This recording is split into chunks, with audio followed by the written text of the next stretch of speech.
Today, I wanted to look at the new capability to initiate a URL-based load test directly from your Azure App Service within the Azure portal. Load test enables you to create test scenarios that would simulate a variety of user behaviors and traffic levels going to your application. You can choose to deploy pre-existing test scripts or develop new ones such as JMeter. These scripts would mirror user interactions with your web application, things like signing in, browsing, engaging with different functionalities on your web application. As you can see here, I've got my application open, and the recently added load testing in preview has been added to this view. You will need to go in and create a testing resource, give it a name, a resource group, and the region that you want to host it in. When you have that completed, you'll be able to go in and set up the resource configuration. You'll simply go and add the request to the domain that you want to test against. You can choose your HTTP method. We're going to leave it at default for the GET.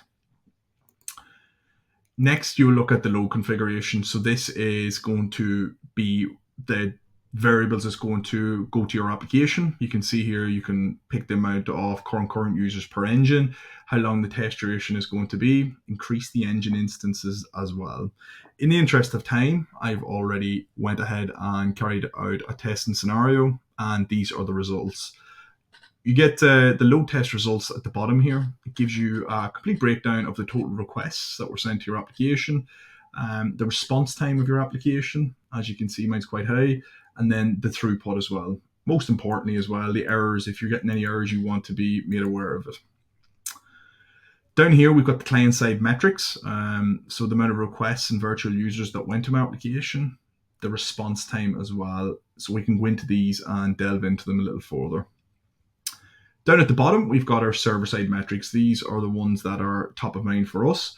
We want to look and see what errors was received, the requests, more importantly, the CPU percentage across the actual test. As you can see, it was quite high, which probably led to a slow response time.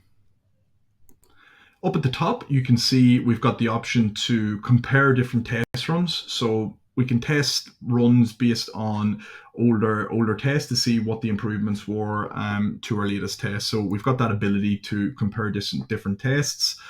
We've also got the option to get more insights into our application. So you can see here, we've got a resiliency score report, which basically breaks down into how our application performed. It generates a PDF. As you can see, mine has been quite poor, but what it does, it gives you the factors that gave you that score. It also gives you areas to improve and solutions on how to improve those particular areas that are relatively poor. Down here, we've got different tabs where we can go into more in-depth analysis into the hype CPU percentage, whether my web application was slow, HTTP errors, the stuff that is really interesting to us to ensure that we're kept online. How much does this cost? You can see it's $10 per month, and that includes 50 virtual user errors per month as well.